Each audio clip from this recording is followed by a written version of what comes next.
Ya Baba wa mbinguni, Mungu wetu mtakatifu, Mungu mwema, Mungu mwenye pendo, tunakusifu tena asubuhi ya leo kwa sababu umetuamsha tukiwa wazima.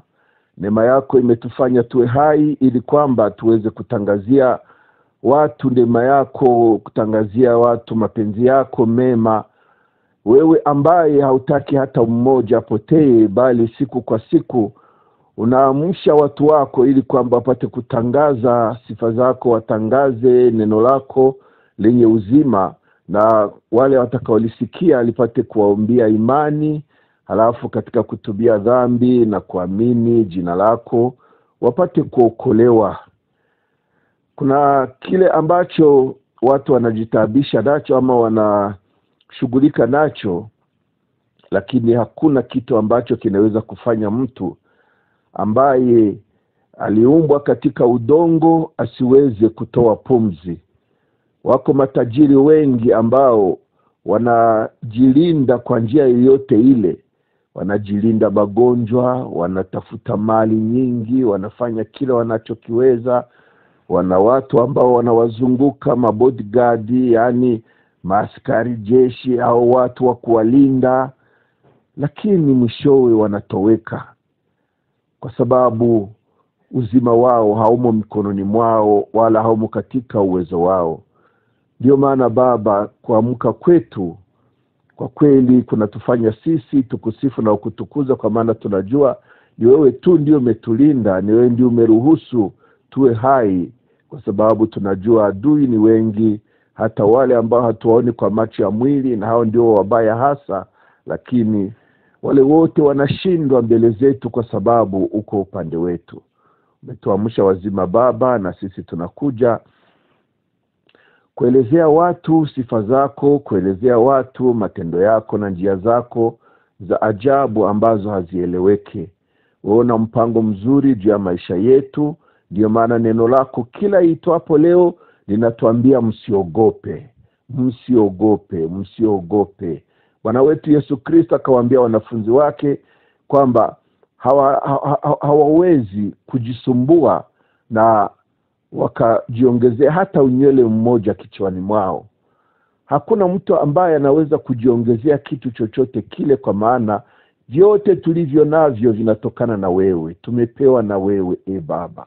Ndio maana tunakushukuru kwa hali yoyote ile tunayoipitia. Ninajua kuna wengi ambao wanakuwa katika shida siku hii ama kwa saa kama hii. Wengine wamelala nje, wengine wamelala njaa, wengine wanakimbia wakiwa wameumia kwa sababu kuna vita huko na huko. Lakini Baba, sisi ambao tumeamka wazima, tutakosaje kukusifu, tutakosaje kukutukuza? Wewe ndiwe ambaye ni Bwana wa amani. Ukileta amani yako, hakuna mtu ambaye anaweza katuondolea amani hiyo. Ndio maana ninawaombea hata hao ambao wanasumbuka na kutabika katika hali ya mwili. Baba, acha roho zao zitulie katika mkono wako. Baba, wape kuinua macho, wakuinulie macho wewe, kwa sababu wewe ndiwe unaweza kutuliza dhoruba, unaweza kutuliza upepo mkali, unaweza kutuliza shida na matatizo yote ya ulimwengu huu. Baba, wasigarikishwe na maji, kwa sababu ni ahadi yako kwamba hata tukipita katika maji hatutagarikishwa. Wasiungue na kuteketea kwenye moto, kwa sababu ahadi yako ni kwamba kila anayetembea katika moto ama akiingizwa katika moto basi hataungua. Baba, utakuwa pamoja naye kama ulivyokuwa pamoja na Meshaki, Shadraka na Abednego. Basi na hawa wote walio katika shida tunawaombea neema hiyo Baba, ufanye mioyo yao kuwa imara, wakutegemee wewe peke yako Baba. Wasiangalie zoruba kama alivyofanya Petro alipokuwa akitembea juu ya bahari halafu akazama, kwa sababu ametoa macho yake kwa Bwana wetu Yesu Kristo, akaangalia upepo, akaangalia zoruba. Basi hapo mashaka yakamuingia na akaanza kuzama. Basi wasaidie watu hawa haswa Baba, wazidishie neema yako ili kwamba wasisikie shida na taabu wanazozipitia, bali wasikie neema yako na pendo lako lililo kubwa juu ya maisha yao. Tena tunaombea viongozi Bwana wa manchi mbalimbali, hawa ambao umewafanya wawe watawala juu ya watu wako. Bwana, acha neema yako iwe juu yao pia. Wapatie akili kutoka mbinguni. Wewe ndiye mshauri mkubwa. Hakuna mtu ambaye anaweza kawageuza nia zao isipokuwa wewe Baba. Wewe ambao umeumba mioyo yao, ukaumba maisha yao, ukawaweka kwenye ulimwengu huu. Baba, wewe ndio unaweza kuongea nao, halafu wanabadilisha njia zao ambazo haziko sawasawa na mapenzi yako.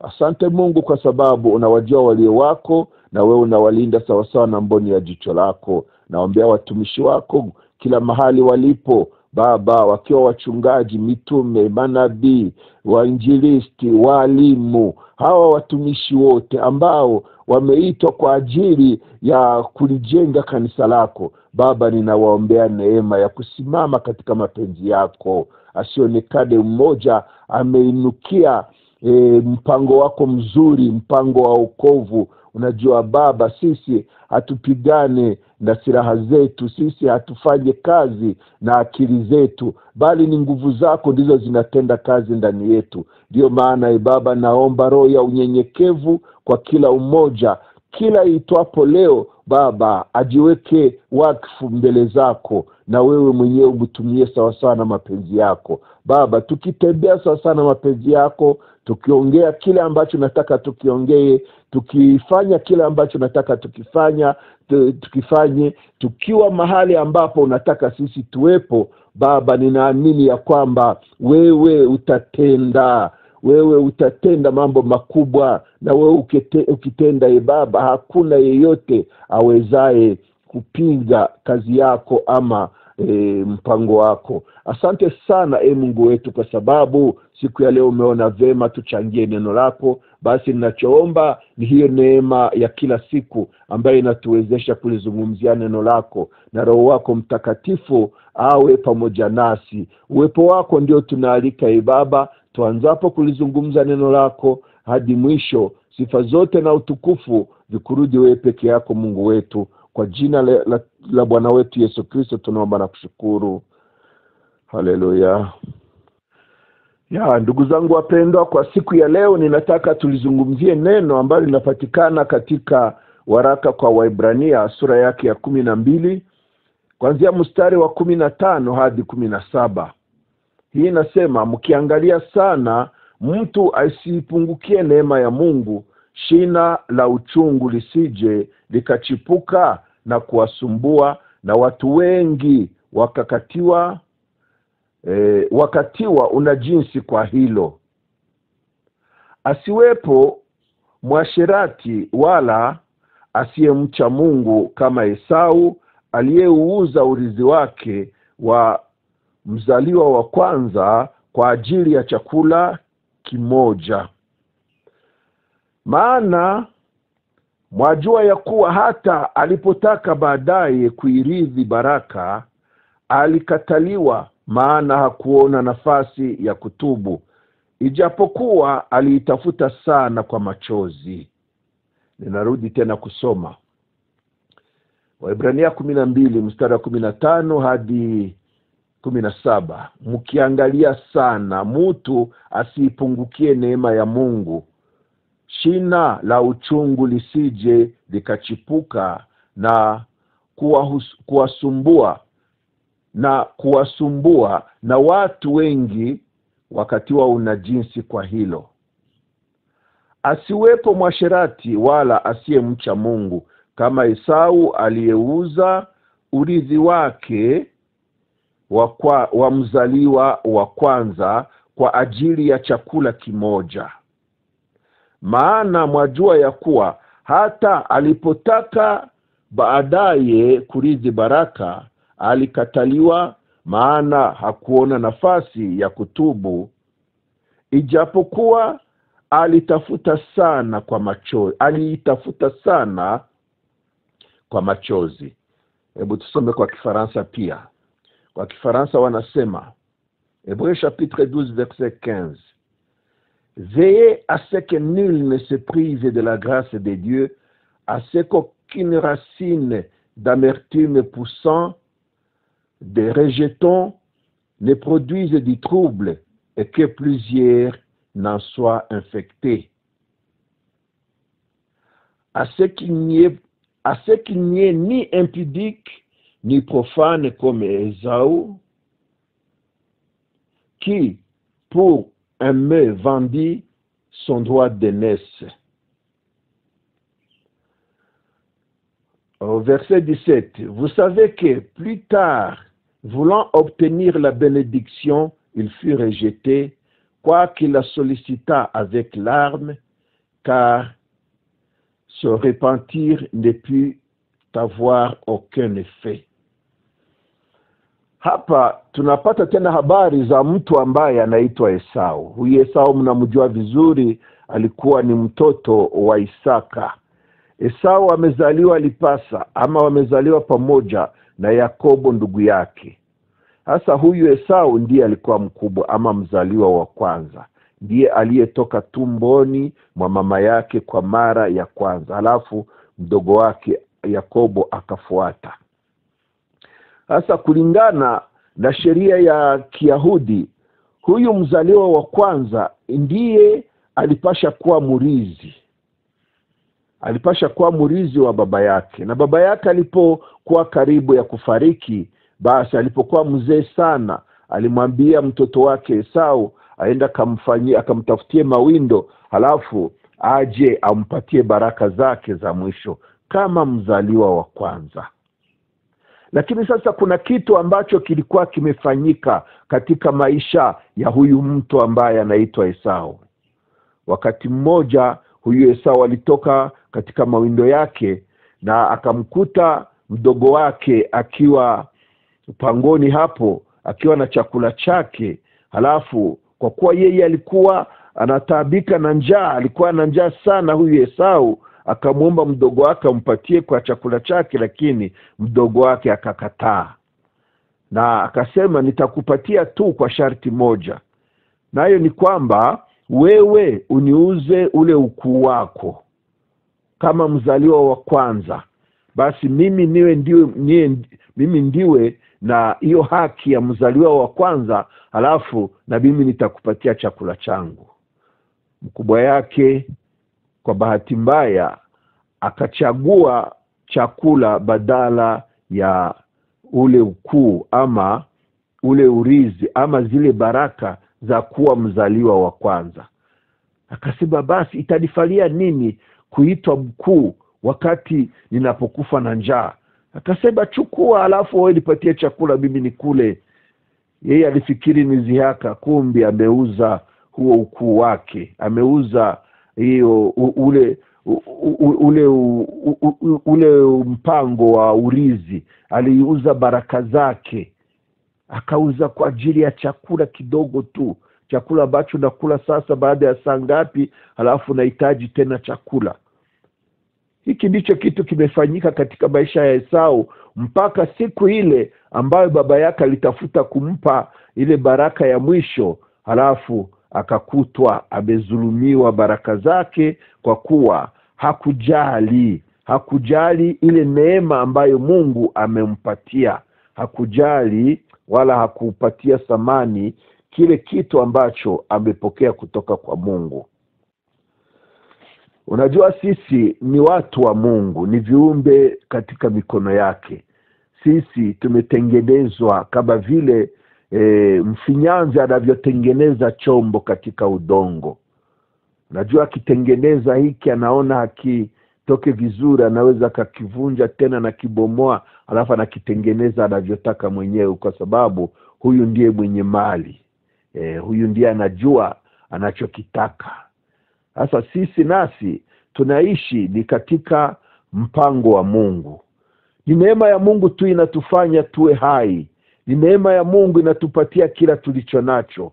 Ni neema ya Mungu ambayo inafuatana nasi katika maisha yetu. Hatukuangamia tukiwa bado watoto wachanga, hatukuangamia mpaka sasa, lakini hatujui ya kwamba ni neema ya Mungu ndiyo imetulinda. Unajua, tumeepuka ajali nyingi sana.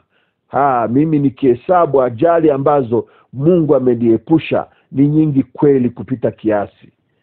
Lakini sikujua ni kwa nini Mungu aliniepusha hizo ajali. Wengi walikufa, tuliokuwa pamoja nao wengine walikuwa wadogo kwangu, wengine walikufa wangali bado vijana. Ninawajua kweli walio wengi ambao wamefariki na wakiwa na umri mdogo kabisa, katika hali ya ujana, wakati ambapo walipasha kufurahia maisha, ndipo wakati walitoweka kwenye ulimwengu huu. Lakini mimi Mungu akanilinda. Alafu najiuliza, kwa nini Mungu amenilinda? Nikiangalia sasa kulingana na neno la Mungu, ninakuta kumbe Mungu alitaka siku kama hii na mimi niweze kuipaza sauti. Angalau mtu mmoja anaweza kusikia sauti yangu, analisikia neno la Mungu ambalo ninalizungumzia, halafu ili neno linaingia ndani yake na kumchoma moyo, halafu huyu mtu anageuka, anatubia dhambi zake, halafu anamwamini Bwana Yesu na yeye anapata wokovu, anapata uzima wa milele. Basi ninajua tu ni kwa ajili ya hiyo ndio maana ninaishi bado. Ninajua wazi kama tayari mimi siko tena kwenye ulimwengu huu, lakini Bwana amenisaidia, Bwana kanilinda, Bwana kanitendea mambo makubwa ili na mimi nipate kutangaza sifa zake kwa muda kama huu. Basi neema ya Mungu ndio inatufanya tuwe jinsi tulivyo. Na ndio maana huyu mwandishi kwa Waebrania anasema, mkiangalia sana, yani mjilinde, mjilinde sana, mtu asipungukie neema ya Mungu. Mtu asipungukie neema ya Mungu. Unajua kuna neno ambalo Mtume Paulo aliweza kuzungumza pia kwa waraka wake wa pili, waraka wake kwa Wakorinto, waraka wake wa pili kwa Wakorinto, sura yake ya 6 kuanzia hapo mstari wa 1, ndipo anasema kwa sababu anafanya kazi pamoja na huyu Mungu, basi anatusihi tusije tukaipungukia neema ya Mungu ama tukapokea neema ya Mungu bure. Unajua kupokea neema bure, kwa kweli ni kama kuchezea kile kitu ambacho umepewa, kitu ambacho kingeweza kukusaidia ama kingeweza kusaidia hata wengine, halafu wewe unakichezea, unakiharibu kile kitu, wewe unakizarau, unakichukua isivyo. Basi neema ya Mungu pia iko juu yetu ili kutusaidia kufanya kile ambacho sisi hatuwezi kufanya katika asili yetu ama katika uwepo wetu wa kila siku, katika maisha yetu ya kila siku. Unajua sisi kuna vitu kweli hatuwezi isipokuwa neema ya Mungu iwe pamoja nasi.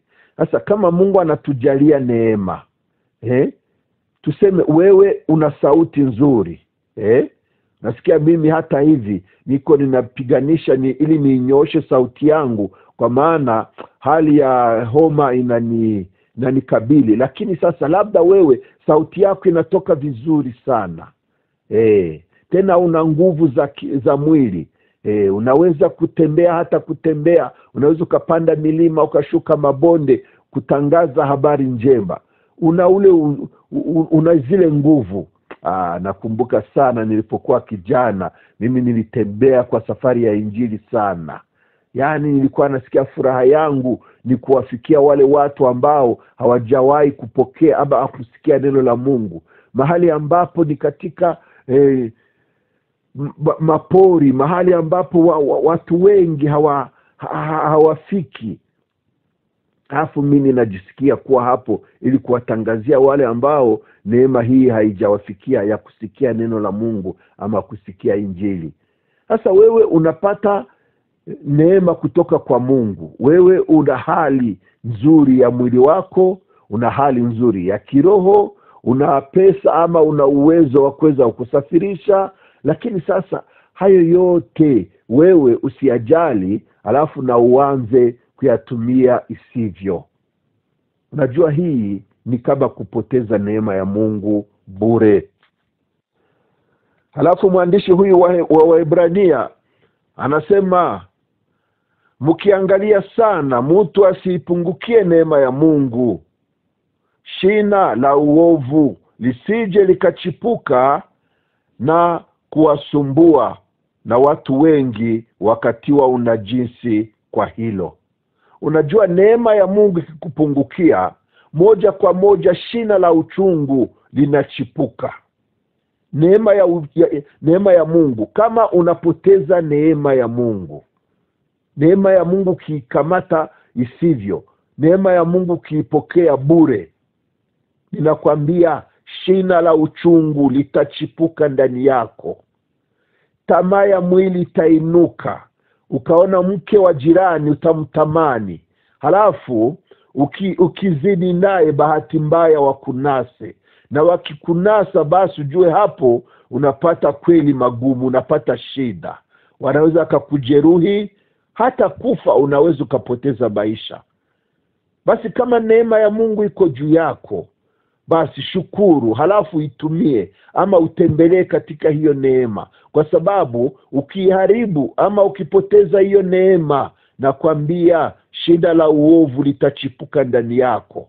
Utaanza tamani hata vile ambavyo ulikuwa umekataa, umezarau. Unajua sisi ni watu ambao tuliwahi kuvuta sigara, tulivuta tumbaku ya kila aina.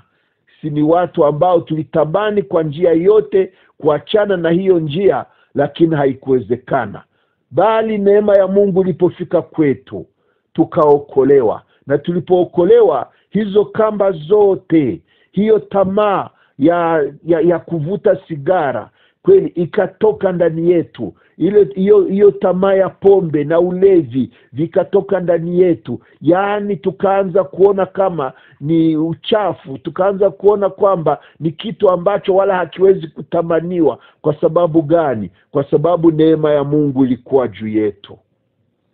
Tulipopokea neema ya wokovu, minyororo yote ya dhambi ilikuwa ikitufunga imekatika. Halafu tukajisikia huru, tukaanza kuchukia dhambi, kitu ambacho kilikuwa kinatuvutia sana kiasi ya kwamba hata saa 8 za usiku, kama mimi sikuwa na sigara, alafu nikiamuka saa 8 za usiku nasikia hamu ya sigara, basi inanibidi niamuke niende kumgongea mtu ambaye ninajua anaweza kanisaidia angalau kidogo ya sigara.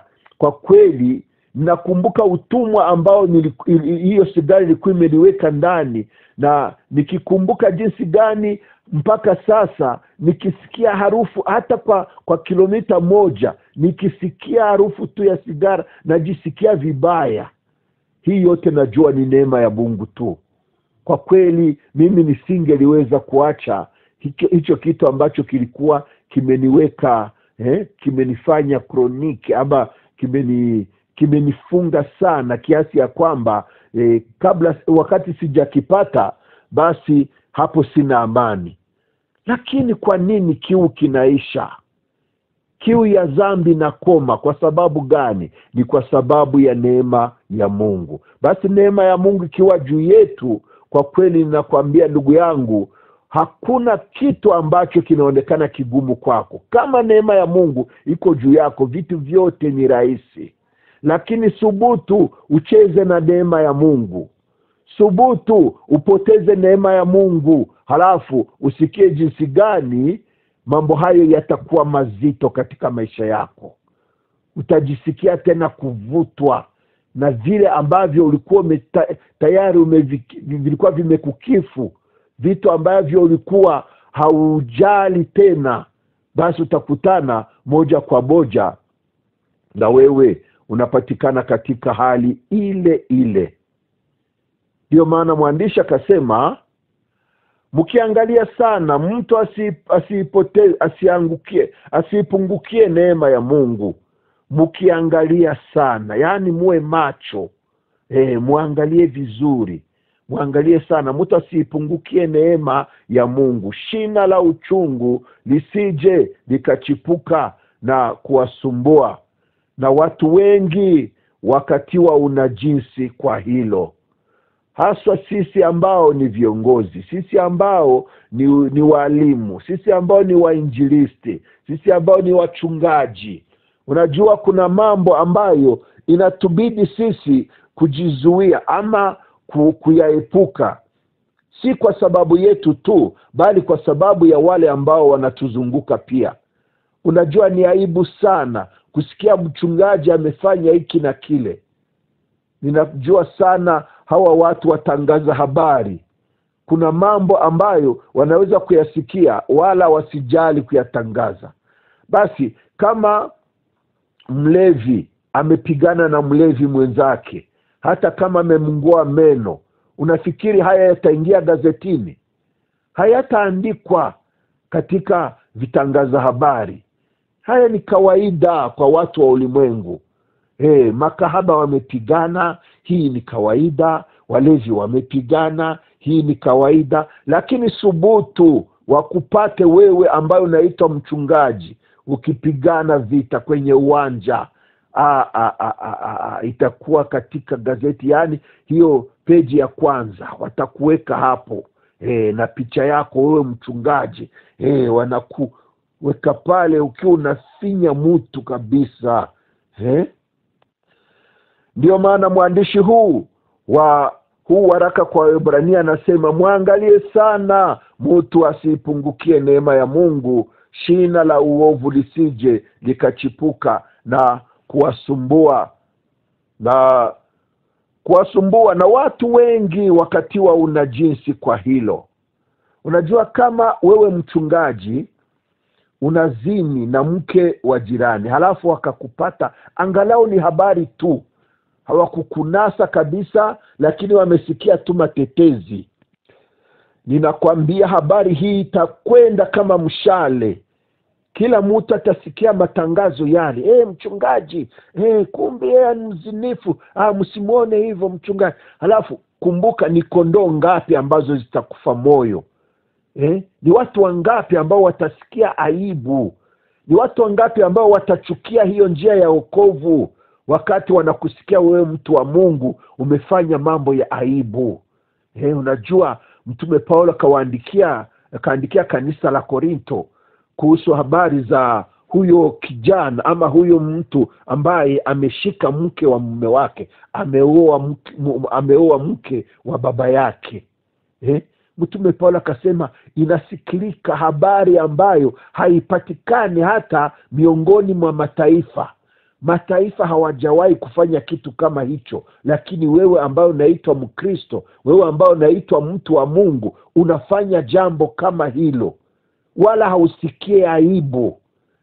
Mtume Paulo aliona kwamba ni mambo ya ajabu, lakini mtu huyu aliyekuwa akifanya hivyo, unajua, yeye alikuwa anajisikia kama tu ni kawaida. Sio kawaida. Kama wewe unaitwa mtu wa Mungu, kama wewe unaitwa mlokole, sijui mtu ambaye amemwamini huyu Bwana Yesu, wewe ni chapa, wewe ni kielelezo, wewe ni barua ambayo inasomwa na kila mtu. Halafu watu wakaona maisha yako ya mapotovu, halafu wasikie maneno yako yenye kujaa sijui ufasaha, ujuzi wa Biblia unao, unasema maneno makubwa ya kibiblia, unasema kama mtume, lakini maisha yako mabovu, wewe haujivumilie. Unapoona nguo ya mwanamke au kaona paja ya mwanamke, yani macho na kutoka, lulenda lunashuka, yani wewe hauwezi hata kujizuia kukorogana ama kugombana. Wewe hauwezi hata kujizuia kugombana na mtu ambaye anakushota kidole. Wewe una ukali kama umbwa, na huku ukiwa mhubiri. Hasa wewe utahubiri nani wakati walikusikia ukigombana na watu? Unajua, mtu wa Mungu inambidi aangalie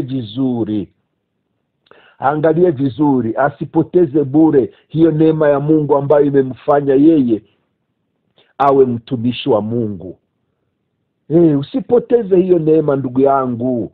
Usipoteze neema, kwa sababu neema ikipotea, Biblia inasema wazi ya kwamba shina la uchungu litachipuka. Shina la uchungu litachipuka, halafu utasumbua watu. Baada wewe mwenyewe kusumbuka, utawasumbua watu wengine pia. Watu wengine watatiwa unajisi kwa ajili yako, kwa ajili ya matendo yako wewe.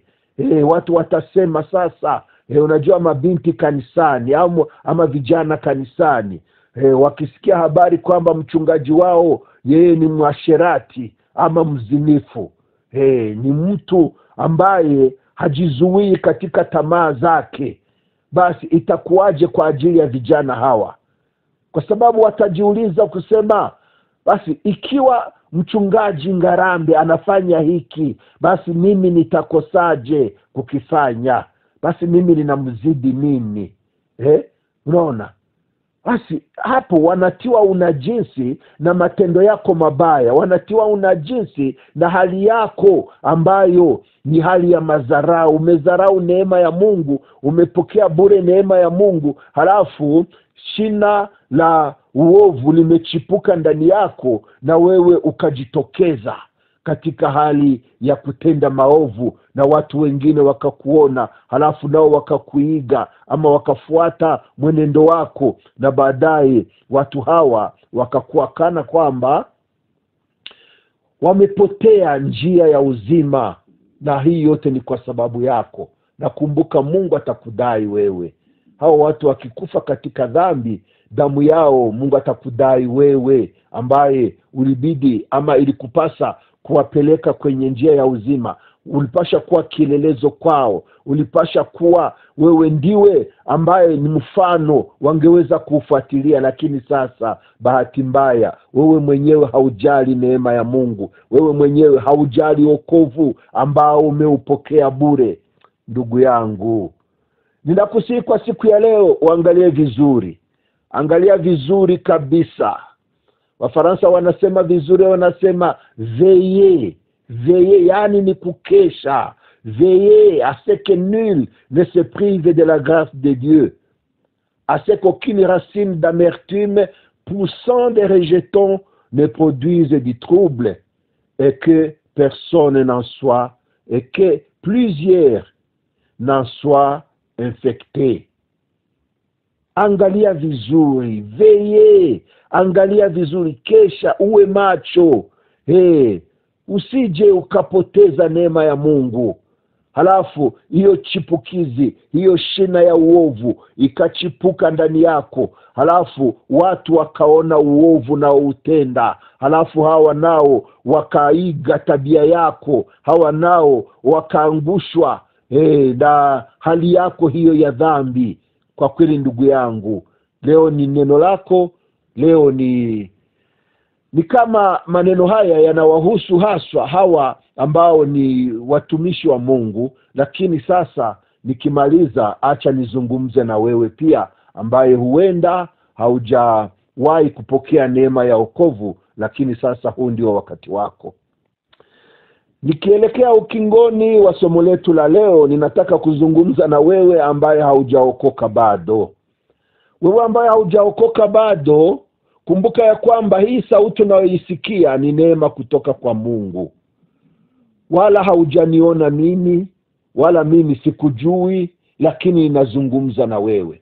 Ukisikia maneno haya, usiyasikie kana kwamba yanazungumza na mtu mwingine, yanakuhusu ni wewe. Wewe ambaye unanitega sikio kwa wakati huu, kumbuka ya kwamba Mungu amekujalia neema ya kumsikia mtu ambaye haujawahi kumuona, neema ya kumsikia mtu ambaye haumjui, neema ya kusikia mtu ambaye huenda si hata wa kabila lako, lakini Mungu amemtuma kwako ili kwamba kupitia maneno yake wewe upate kufunguka macho, upate kuamka katika usingizi, upate kutambua ya kwamba hii njia unayoiendea ni njia ya mauti.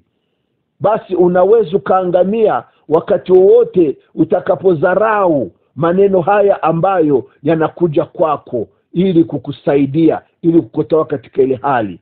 Huenda na wewe ulikuwa katika kifungo cha dhambi, ama upo mpaka sasa katika kifungo cha dhambi kama nilivyokuwa mimi. Mimi kwa kweli nilikuwa mtumwa wa dhambi. Nilitafuta kwa njia zote jinsi ya kujiepusha ama kujikomboa katika ule utumwa, lakini haikuwezekana. Bali kwa neema ya Baba wa mbinguni, neema ya Bwana wetu Yesu Kristo imenifikia.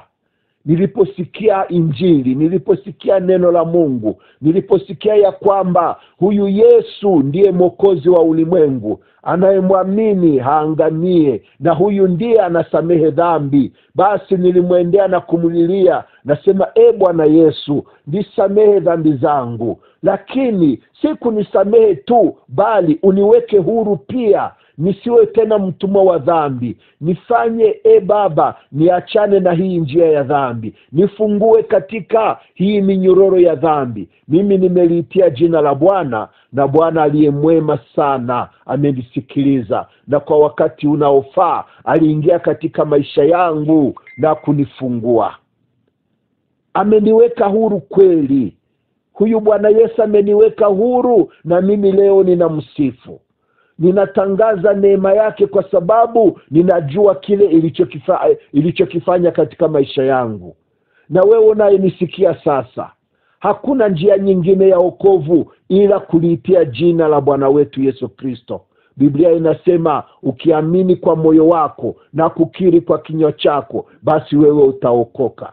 Siku ya wokovu ni leo, sio kesho. Wewe ambao unanisikiliza leo, wakati wowote ule na mahali popote ulipo, unaposikia sauti hii ambayo inakuitia kumwamini Bwana Yesu, ambayo inakuitia kutubu hali yako ya dhambi, tubu kama mfalme Daudi. Ukiwa umejitambua kwamba wewe ni mwenye dhambi, tangu asili yako ni ya dhambi. Wewe umezaliwa katika maovu, umezaliwa katika hatia, umezaliwa katika dhambi. Wewe ambaye unajisikia leo kuchoka na maisha yale ya dhambi, ninakuomba siku ya leo isikupite bure. Liitie jina la Bwana Yesu, kwa maana hakuna jina lingine waliopewa wanadamu ambalo liwapasalo kuokolewa nalo isipokuwa jina la Yesu Kristo. Basi ukaliitia jina la Yesu Kristo, ninakwambia utajisikia tofauti. Siwezi nikakwambia hali utakayojisikia, kwa sababu utaipata mwenyewe. Unajua huyu Zakayo alipompokea Bwana Yesu nyumbani kwake, na maisha yake yakabadilika. Halafu ukiri wake mliusikia kwamba yeye nusu ya mali yake anawapa maskini, na aliyemuibia atamrudishia mara 4. Unajua hiki ni kifungo kilikuwa kimemfunga. Alikuwa mtu mwenye kupenda pesa sana, anapenda mambo ya ulimwengu sana, anafungwa na tamaa za ulimwengu. Lakini siku Yesu aliingia katika maisha yake, akajisikia, yani vikamkifu, akasikia ni bora. Furaha yake ilikuwa ni kupana mali yake. Wakati alikuwa anafurahia kuibia mali yake, alikuwa anafurahia kuibia mali ya watu, lakini sasa yeye hapa alipobadilishwa na neema ya Yesu Kristo, hapa alijisikia furaha yake awape maskini na amrudishie kila aliyemuibia mara 4. Hapo alifunguliwa, akawekwa huru, na Yesu mwenyewe akakiri ya kwamba leo wokovu umeingia katika maisha ya Zakayo, ama katika nyumba yake. Unajua mtu kiongozi ama baba wa nyumba akiokoka, basi kuna bahati 99% watu wa nyumbani kwake pia wote waokolewe. Kwa sababu sisi ni vielelezo, sisi ni viongozi wa familia zetu. Basi tukiwaongoza katika pendo la Mungu, sherti nao waokolewe, sherti waone ule wema Mungu ametutendea, halafu nao watamani kuiendea ile njia tunayoiendea. Ndugu zangu, nimezungumza mengi, na siku ya leo ninataka nikomee hapo. Huenda tutaendelesha baadaye ama wiki ijayo kama programu yetu ilivyo, lakini kwa kweli ninakusihi wewe ambaye haujawahi kumpokea Bwana wetu Yesu Kristo, fungua moyo wako siku ya leo, na yeye ataingia, kwa sababu huyu tunayekwambia ni mwaminifu sana. Nia yake ni kukuokoa, ni kukusaidia. Halafu anataka umfungulie moyo wako. Katika Ufunuo sura ya 3 mstari wa 20 anasema, tazama nasimama kwenye mlango nikibisha, halafu mtu akisikia sauti yangu na kufungua moyo wake, mimi nitaingia na kukula pamoja na yeye. Basi Bwana Yesu akichangia shida zako, akichangia na wewe matatizo yako, basi kumbuka wewe una heri sana. Hakuna kitu kigumu kitakuwa kigumu tena kwako, na hakuna kitu ambacho kitakubabaisha tena. Basi ndugu yangu, na kuombea mchana mwema, na kuombea baraka kutoka kwa huyu Bwana wetu Yesu Kristo, na neema hii ikazingatie maisha yako kwa